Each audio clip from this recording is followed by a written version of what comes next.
so very much. And welcome again, Peter. Usually what inspires me to generate a platform address is some issue, either philosophical or ethical, that I'm personally struggling with. And I use the medium of developing platform addresses to try to work through those problems towards some sort of resolution that I find satisfying. Another motivation from time to time is that I simply feel impelled to give a talk because I feel that silence is not an option. And this morning it's really the latter motivation that has inspired me to talk about something very unpleasant to think about, and that is fascism. But I find it necessary. The philosopher George Santayana had once famously said, quote, that those who do not learn history are doomed to repeat it, end quote. It's a piece of wisdom, as we know, that sounds very compelling, but at the same time is dauntingly difficult to apply. History is, of course, like an ever-flowing stream that constantly changes its shape and its substance. It's a process in which no two eras, epochs, or moments are identical to any other. To learn from history is to make comparisons between one ill-defined selected era and another. But given that each time frame is unique, what exactly are the data that we are comparing? Not only does history not stand still, but any historical event is the product of innumerable causes, some relatively obvious, others obscure. If historical precedents are going to be useful to us in helping to understand the present, or, as Santayana implies, altering our present circumstances with a view towards bending them so that we will be better off in the future, then we must frame our comparisons very, very carefully and very tentatively. For as mentioned, no two historical periods are precisely alike, and the causes of each are hazy at best. Hence, when authoritarianism is looming on the horizon, some people will reflexively conclude that, quote, it's just like the 30s. What they mean, of course, is that we're about to witness the emergence of another Hitler, and with a Hitler reborn, a new Holocaust will assuredly be around the corner.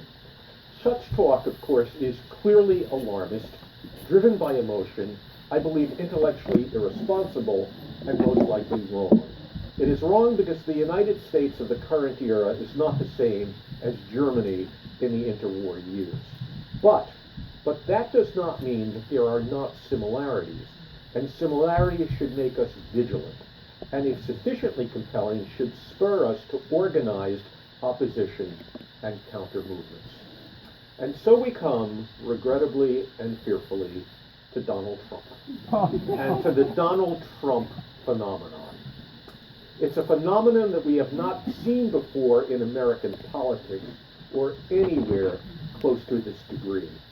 Here is a man who would be President of the United States, arguably the most powerful position on earth, requiring, therefore, the most far-reaching responsibility.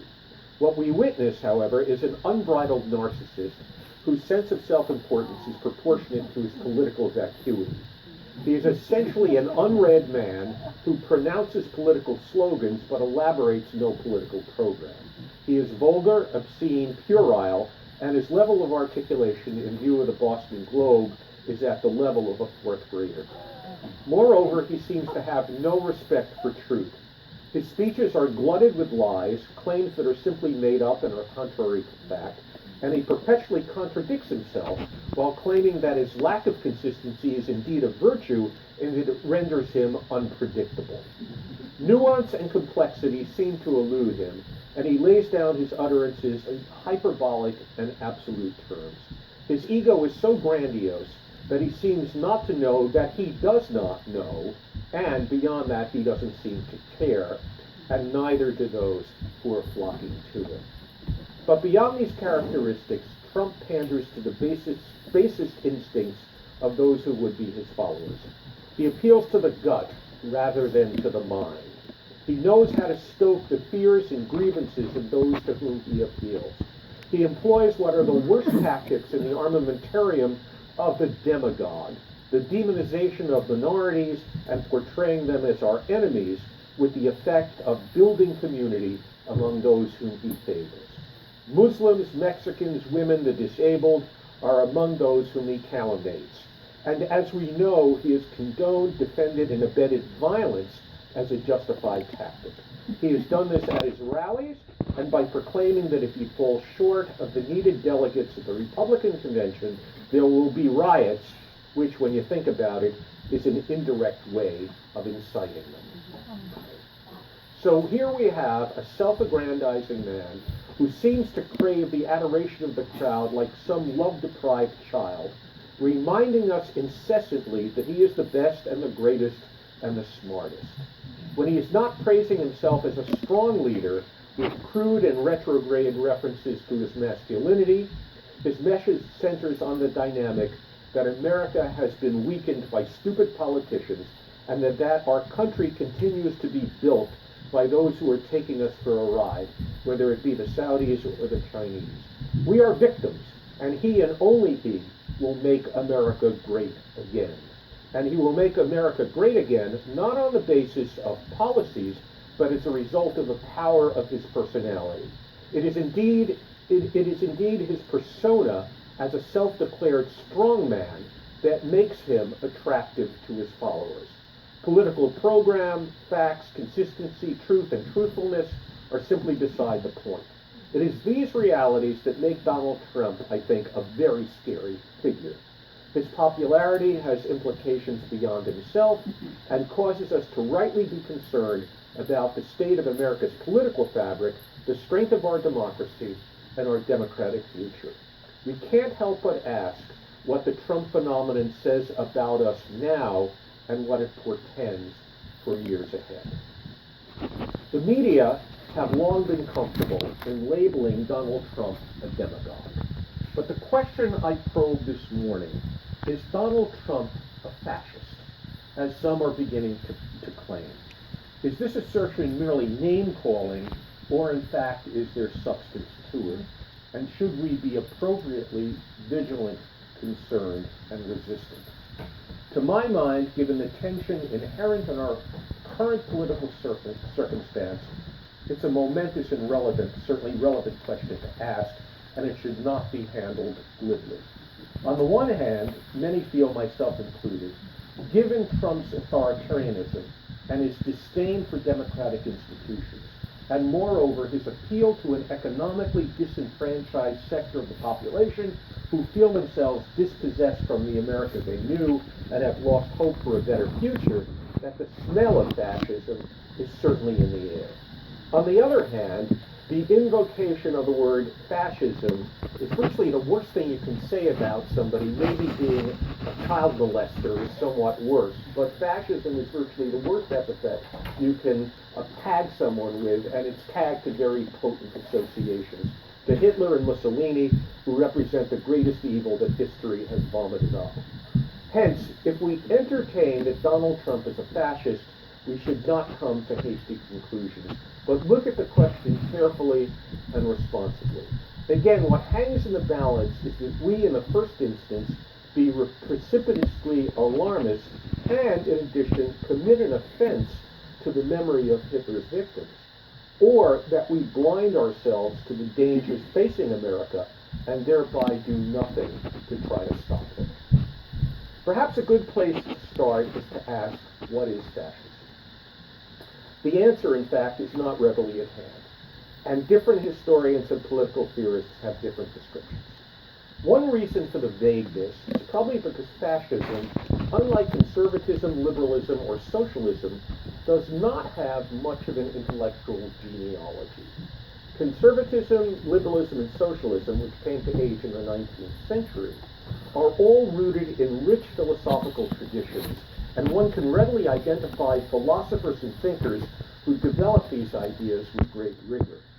Fascism, which emerged in the 20th century, lacks an intellectual tradition. In fact, it has no fixed ideology or philosophy at its center. Rather, fascism is a congeries of actions, dispositions, and political behaviors from which one can infer certain ideas, but it seems to lack a distinct, coherent philosophy at its core. According to Columbia historian Robert Paxton in his seminal book, The Anatomy of Fascism, quote, fascist leaders made no secret of having no program, end quote. That does sound, I would say, offhand, that does sound a lot like Donald Trump. Speaking of fascism's emergence in the mid-20th century, Paxton says the following: fascism was a new invention created afresh for the era of mass politics. It sought to appeal mainly to the emotions by the use of ritual, carefully staged ceremonies, and intensely charged rhetoric. Fascism does not rest explicitly upon an elaborated philosophical system, but rather upon popular feelings about master races, their unjust lot, and their predominance over inferior peoples. At bottom, fascism is a passionate nationalism. Allied to it is a conspiratorial and Manichaean view of history as a battle between the good and evil camps, between the pure and the corrupt, in which one's community or nation has been the victim, end quote. Fascism, Paxton argues, is founded not again on ideologies or coherent philosophies, but on what he refers to as mobilizing passions. Mobilizing passions. In his view, fascism is more a matter again of the gut than it is of the brain. Among its mobilizing passions are the following, and I'll give you a list of 9 of them. First, a sense of overwhelming crisis beyond the reach of any traditional solutions. Second, the primacy of the group, towards which one has duties superior to every right, and the subordination of the individual to it. 3, the belief that one group is a victim, a sentiment that justifies any action without legal or moral limits against its enemies, both internal and external. 4th, dread of the group's decline under the corrosive effects of individualistic liberalism, class conflict, and alien influences. 5, the need for closer integration of a pure community, by consent if possible, or by violence if necessary.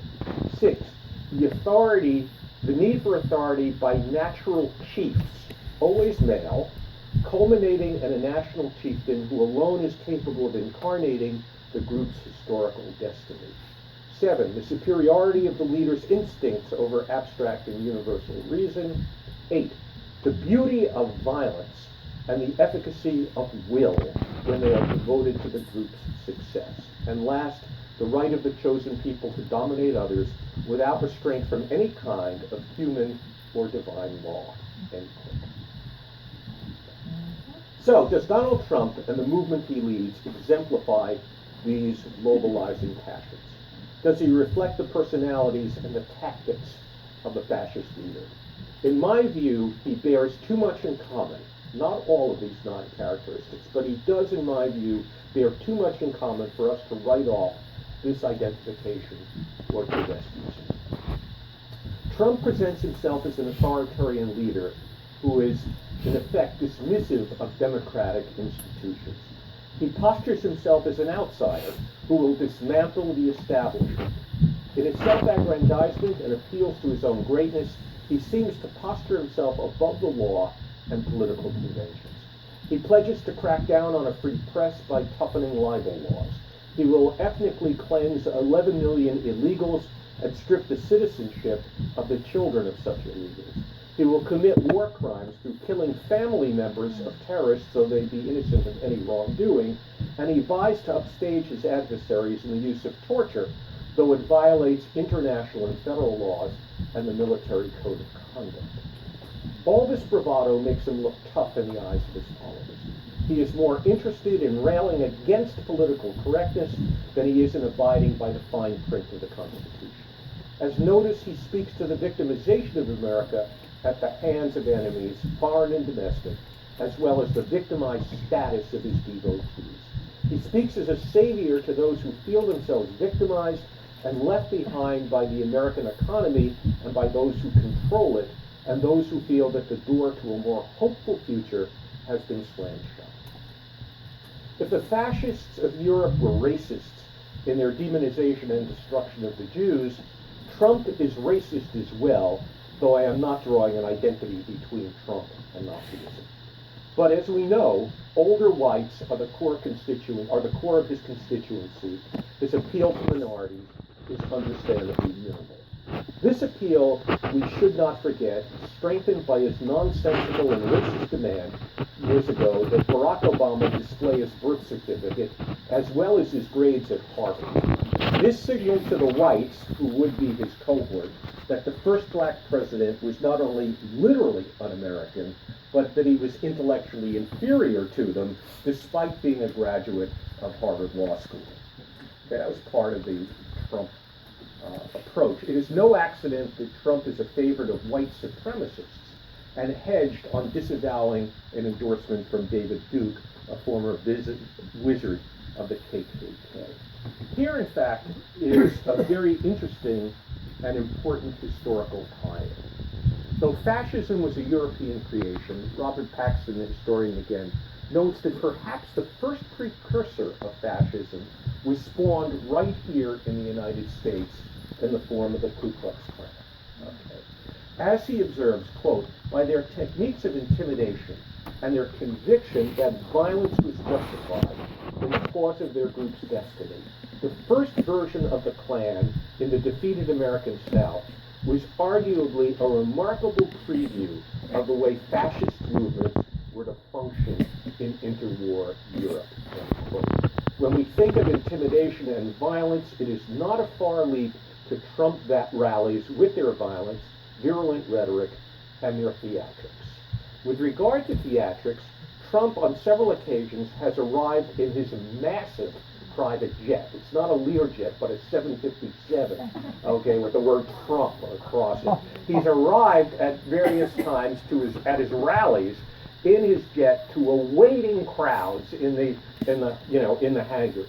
Though Trump has probably read little history, Paxton notes, however, that is exactly what the crowds did at Hitler's first election victory in 1932. He arrived by plane to masses of, adulated followers.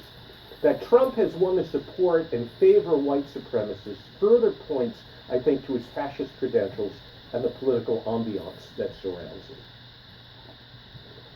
Trump's inconsistencies are duly noted, though the media have come to focus on them late. A lapse, I think, in their responsibility. Years ago, he supported abortion rights. Now he's against them. He just a few days ago proclaimed that women who have abortion should be punished, and the very next day, he retracted that proclamation. By the way, just in passing, Katha Pollitt, who runs The Nation, had an op-ed in the New York Times yesterday that I thought was very compelling. She's a militant pro-choice, advocate. And in that article, she made the point that Trump really should have stuck by his first response.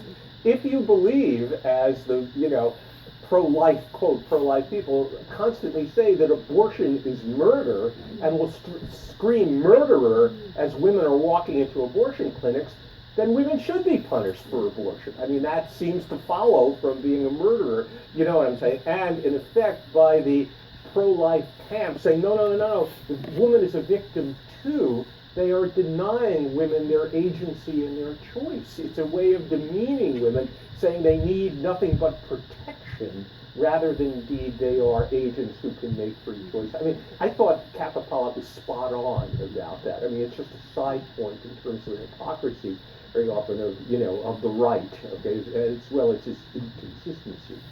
Well, he was for abortion, then he's against it. Women should be punished, and then they shouldn't be. He's given lots of money to candidates, but of course now he says he opposes such contributions. And he's a shameless womanizer who has been married 3 times, but now asserts that he loves evangelical Christians, and the Bible is great, even greater than his book, The Art of the Deal. So he did say that. Right? I mean, this is beyond, this is, when you step back and you look at this, this is lunacy. I mean, it's just absolutely, it's surreal. It's absolutely hard to put your mind around it.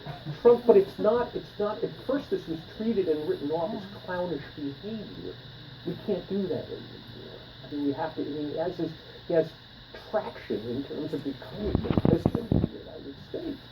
Trump's inconsistencies, preposterous assertions, deviation from the standard conservative line, His political ignorance and his rationalism when melded to his popularity, show that his political positions, as noted, are irrelevant to his appeal among his followers. In line with fascism, his appeal in great measure emerges from the fact that his constituency again sees him as a strong man who defies convention and who speaks to the victimization of a working and lower middle class, which is anxious, angry, and left behind in an economy that has failed them, and in an America that they do not recognize anymore. So, does Trump the man fit the definition of a fascist? In my personal opinion, he does. He is a fascist not in the mold of Adolf Hitler, but more approximately in the mold of Benito Mussolini. In the words of Hannah Arendt, the great historian and political theorist, quote, Mussolini was probably the first party leader who consciously rejected a formal program and replaced it with inspired leadership and action alone, end quote. That would serve, I think, as a good description of Donald Trump as well. However, it's essential to note that fascism to take over requires not only fascist leadership, but the political, social, and economic conditions that enable fascism to take hold. Assessing the state of society as a whole is far more difficult than assessing the personality and methods of a single individual, as hard as that may be. As noted, the state of American society in the present is far different from that of Europe after the devastation of World War I. The Great War had left Europe exhausted, disillusioned, and had destroyed a belief in progress. Germany had been defeated catastrophically in the First World War, after which it suffered from the economic depression and a sense of national humiliation. Italy was on the brink of a civil war in 1919. There was mass reaction against existing regimes and existing constitutions. Politically, Europe was severely divided. Liberals failed to gain power, and Bolshevism had taken over in Russia, while conservatives, with European monarchies destroyed in the First World War, could not gain a foothold either. This disarray and despair opened the door to fascism. In major respects, America is different. Despite laments about America's decline, we maintain the world's largest economy and the world's strongest military by far. But ultimately, our resilience against the fascist proclivities of Donald Trump is rooted, I believe, in the viability, depth, and stability of our democratic institutions. I mean, by rough analogy, I sort of say with a bit of a chuckle, you know, the Roman Empire was able to survive for 400 years with madmen and lunatics serving as emperors, right? Why? Because they had a very solid civil service structure that could deliver services and run the empire, even as the emperors were tyrants and madmen and so on and so forth. The point I'm making by rough analogy is that the state of American future depends ultimately on the viability and stability of its democratic structures, regardless of who is at the top. Okay, so that's really where it comes down ultimately. Again, we can identify, in my view, the near apocalyptic state of Europe after the First World War. We can't identify us with that, but there are enough weaknesses, and this is what makes me really nervous. There are enough weaknesses in our democratic fiber, I think, to put us on high alert. Let me raise some concerns, all of which I'm sure are familiar to you. First, contextually, Trump is emerging at a time that puts him in, quote, good company. Historically, the period between the wars was a period when Western Europe was swelling with refugees from Eastern Europe, mostly Jews from Eastern Europe who had arrived several decades before. And the reaction then is similar to the reaction in Europe now with the influx of Muslim refugees. That refugee flow has inspired, as we know, xenophobic and fascist backlashes and anti-immigrant parties throughout Europe. Fascist-like parties have arisen in France, Holland, Hungary, which actually, as you know, has built a fence along its borders to keep Muslims out, okay? And even liberal Denmark has engaged in xenophobic fear-mongering, okay? This atmosphere abroad allies with Trump's rants here at home, and he has harnessed the xenophobia in Europe to strengthen his own racist and anti-immigrant pronouncements. It is true, and this is very important, that Trump has not called for a single-party state, as did Mussolini and Hitler. Big difference. In fact, Trump postures himself as an anti-politics politician, which is nevertheless, on the other hand, in accordance with the temper of fascism as implied. The groundwork was laid for Trump when the Republican Party, with the election of Barack Obama, dedicated itself to blocking virtually every initiative Obama has made for seemingly no other reason than that he himself had made it. It was Senator Mitch McConnell, the leader now, as we know, majority in the Senate, who declared back then, when Obama was first elected in 2008, that his aim was to ensure that Obama would not have a second term. Well, I think this doesn't say much for healthy democratic governance or for statesmanship, okay?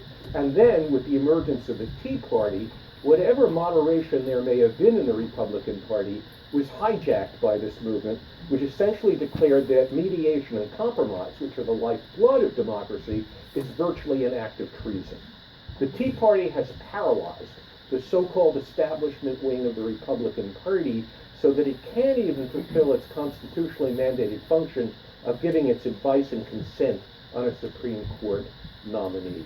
It is this stagnation of government, this vacuum, this attack of government from within, which Trump, the strongman, plays into and enables him, I believe, to gain traction. It is this paralysis of the democratic process at the federal level which resonates with the conditions which give rise to fascism. I mean, our democracy, I think, is in deep trouble. Of course, there is more. In some ways, we can see the acclaim for Donald Trump as the result of the dispossessed. It is a constituency, again, previously silent and powerless, of older, white, undereducated males whom the new economy has left behind. It's a constituency brimming with anger and frustration, which, as noted, Trump readily exploits with appeals to power and with fear-mongering and racist demonization. It is a constituency which has been, for the most part, neglected by elites in both the Republican and Democratic parties. The Democratic Party here has dirty hands as well. They have spent the last several decades appealing to suburbanites and so on and so forth, while they have lost, indeed, their grip, their traction on behalf of working class and middle class Americans. You know, my father was an immigrant, uneducated from Eastern Europe, and he loved FDR, as did my mother. And what I was raised on was the notion that the Democratic Party, thinking of Roosevelt and the New Deal, was really the party of the working man. My father worked himself up from poverty and to become a middle-class businessman, okay, working in the garment trade. And, you know, I was raised on that, but the truth of the matter is, the Democratic Party may still at times trot out that commitment, you know, but it's lost that traction. It's given up on that as it's sought other constituencies. So it's not only the Republican Party, but the Democratic Party as well that has left that has ignored that constituency, and now it's coming back with a vengeance. But beyond these major dynamics, all of which collude, I think, with a fascist profile, is the anti-intellectualism of Trump's appeal. Again, fascism is a movement of action, not ideas, and Trump fulfills this role very amply. The anti-intellectualism which Trump exemplifies and is characteristic of his followers is not something that he created, but something that has been already present, which he has exploited. Since the 1980s, augmented by the entry of the evangelical subculture into the political fray, the Republican Party has excoriated what they refer to as, quote, East Coast pointy-headed intellectuals, okay? It's a form of name-calling used to denigrate liberals, and beyond that, education itself, knowledge, and ultimately, the reality-based world, as George Bush had once put it. And this name-calling has been tragically successful. It has resulted in tirades attacking Darwinism and endless attempts to get creationism into the schools, and more potently to deny climate change, on which the fate of our planet depends. Though I could go on, let it be said that anti-intellectualism is not good for democracy, okay? But dovetails very well with an emotionally based fascist outlook. Trump has succeeded in yoking together grassroots rage with this anti-intellectualism, a very potent group. So, bringing this to a close, where does this leave us? I believe it leaves us in a more uncomfortable place than we would like to be. Our political future, I believe, rests uneasily on certain contingencies on which we have to place a great deal of hope. As I and many others read the political winds, it is more than likely that the surreal will become fact, and Donald Trump will in fact be the Republican candidate for the President of the United States. It is also likely that if this occurs, that the Democratic candidate, which will probably be Hillary Clinton, okay, will take the White House. That Clinton will defeat. All the polls seem to indicate, although these polls are, very far, predicting something very far in the future, right, that Clinton will take the White House. This would also be true. The polls indicate even more so that if Bernie Sanders is the candidate, he would be victorious and against Trump. Okay. It's not me speaking, I'm nonpartisan, you can tell. It's the pollsters who are saying this, not me, okay? And polls can sometimes be wrong. They didn't predict Sanders' victory in Michigan, right? Indeed, Trump has so alienated minorities and women that demographics will cause him to lose the presidential election. After Mitt Romney's defeat in 2012, the Republican establishment realized that if it was going to succeed, it would have to reach out to the large and growing Hispanic population, which the Trump campaign, no less than the Cruz campaign, also a fascist, have totally sabotaged. Okay. Well, it's true. I mean, in some ways, Cruz is a scarier figure because he's smarter and he's absolutely consistent with the darkest, most reactionary politics that one could ever imagine. I mean, it makes George W. Bush look like a liberal. I mean, it's really a very scary, very, very scary character. I mean, Appalachians, I could give a separate talk on Cruz and fascism, right? In some ways, he's right. Okay. Where am I? Okay, so after Romney's defeat in 2012, the Republicans really had to strategize, and they basically said, what we're going to have to do is reach out to Latinos, or else there's no future here in presidential elections because of the large and growing Hispanic population, okay? But both Trump and Cruz have totally sabotaged that agenda. Moreover, through his own ego and ignorance, Trump seems so unable to stop sticking his foot in his mouth that by the time he reaches the convention in Cleveland, he's going to be very, very damaged goods. Okay. The prediction is that Trump will lose the national election and America will be spared a fascist president in the White House.